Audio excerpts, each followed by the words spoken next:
Well everyone, let's go and take a look at the Samsung Galaxy S20 and compare it against the Samsung Galaxy S20 FE and see which specific phone is the better one for you. Now, if you want to pick up the phones I would probably recommend buying this year, links will be down in the description. You can get them from there and you can help support the channel at the same time. Now, starting off with the outside, the Galaxy S20 came out in February of 2020, and this device on the front has a 6.2-inch dynamic AMOLED display, and it's a 1440p panel, and it's an amazing display. I've always liked Samsung and I've always liked their displays, and this was arguably probably one of the best panels Samsung has ever made. You were getting basically edge-to-edge panel curved glass too, such a beautiful display, and 120Hz. The S20 FE has a 1080p 6.5-inch Super AMOLED display, so it's a little bit bigger, the resolution is a little bit smaller, it's a different type of panel, but it's still 120Hz, which is really nice. We're still getting a really big display, but it is not a curved glass display, so keep that in mind. But other than that, very good displays on both, but the best one is on the S20. USB-C ports on the bottom, micro SD card slots on both these phones, which is really cool. And on the back, you were getting a glass back on the Galaxy S20, where you were getting this like frosted plastic back on the Galaxy S20 FE. I definitely would say plastic backs have grown on me since this point, but it's still very funny that they put a plastic back on this phone. They also put one on the Note 20 on the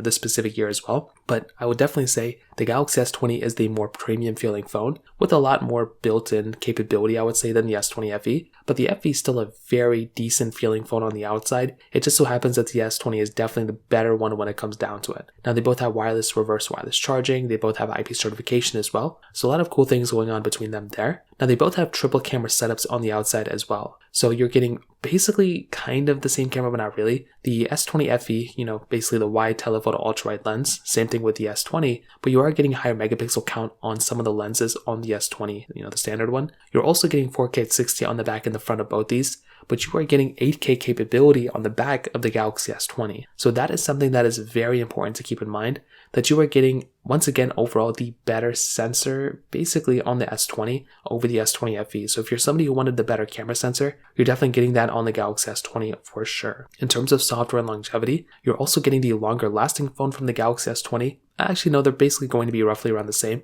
They both kind of just got their last version of Android as far as I know. So when it comes down to that, Android 13, I think is probably the last version of Android these things are going to be getting. So even from that perspective, they're basically the same exact phone, which is kind of interesting. So once again, from that perspective, you're basically getting the same exact type of experience between both. So I wouldn't really freak out about either one of them in that specific situation either. Performance-wise, you were getting pretty much the same exact type of performance between both kind of. So with the S20 and S20 FE, you were getting that Snapdragon 865 chipset inside, which was great, but you were getting either 6 gigs of RAM on the base model of the S20 FE, but it does go up to 8 gigs of RAM if you pay a little bit more money. The S20 only got that one 8 gig of RAM option. So if we're comparing the base models of both, the only option of the S20 versus the FE, you were technically getting a faster performing phone or better RAM management phone on the S20 than on the S20 FE, but you could spec it out to be exactly the same. So even from there, the performance would technically be exactly the same. So you don't even really have to worry about anything from that perspective either. They're both relatively the same. And I've always had decent performance from both these phones, in this day and age. But when they first came out, they were very good. Do not get me wrong. They were very good performing phones. I would say the biggest lead the S20 FE has over the S20 is probably the battery size. It does have a bigger size battery by 500 milliamp hours, and it is probably the better, more efficient phone from the battery life standpoint because of that display. So overall, what I'll definitely tell you is between both, I definitely would say that the S20 is the better, more flagship kind of phone than the S20 FE. But I would still say, if you're in the market, the FE, if it's the only one available, I'd say go for it. But for everyone else, I'd probably recommend just buying the Galaxy S20 for sure. So that kind of covers it up there. If you have any other thoughts or questions, let me know in the comment section below.